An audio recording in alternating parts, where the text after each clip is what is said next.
My bridezilla friend didn't invite me to her wedding and then expected me to give her an entire wedding cake for free as a gift. I 21 have work as a cashier at a bakery, and I'm part of a friend group that I describe as more casual than close. I'd call Maddie and Jessie my real friends, but most of the others are more like acquaintances. I hang out with occasionally. One of those acquaintances is Carly, and while I don't dislike her, it's clear she doesn't like me. We've never really clicked.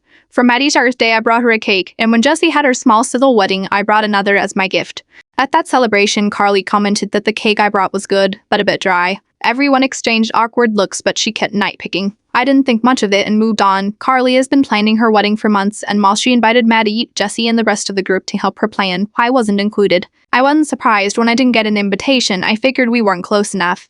I told Jessie not to make a big deal out of it, as I didn't want a pity invite. She even offered not to attend if it made me uncomfortable, but I told her to go and enjoy herself. About a month ago, Carly messaged me asking about cake designs and filling options. I sent her the bakery's catalog and photos of previous MA, but she didn't follow up with a deposit or contract, so I assumed she wasn't interested. Fast forward to last week, when we were all out to eat, and Carly's fiancé asked who I'd be bringing to the wedding. I told him I wasn't attending, and Carly suddenly jumped in, asking how I planned to set up the wedding cake. Confused, I asked what cake she was referring to. She insisted.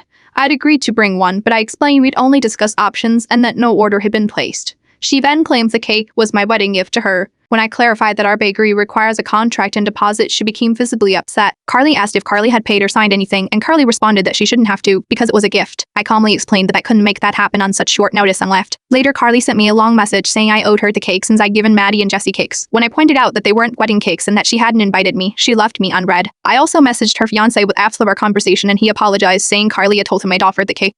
After that, Carly escalated things by chase our group chat. She shared only part of our conversation to paint me as the bad guy. I responded by sharing all the relevant essays, explaining that I hadn't been invited and that there was no agreement for a cake. Maddie and others in the group backed me up, saying Carly's behavior was unreasonable. Carly then tried to cover herself by saying she had invited me now, offering to send a last-minute digital invite. I declined, saying I already had plans. Carly continued to send passive-aggressive messages in the group, but by then most people were clearly siding with me. One guy even asked why she thought I should give a wedding cake to someone who hadn't invited me. She had no answer. Eventually, Carly left the group, but not before comforting me privately with chicken emojis. I blocked her again and haven't responded. While I feel bad that this has caused drama in our group, I'm relieved that most people saw through Carly's behavior. I decided to focus on maintaining the friendships that matter and let this whole situation go.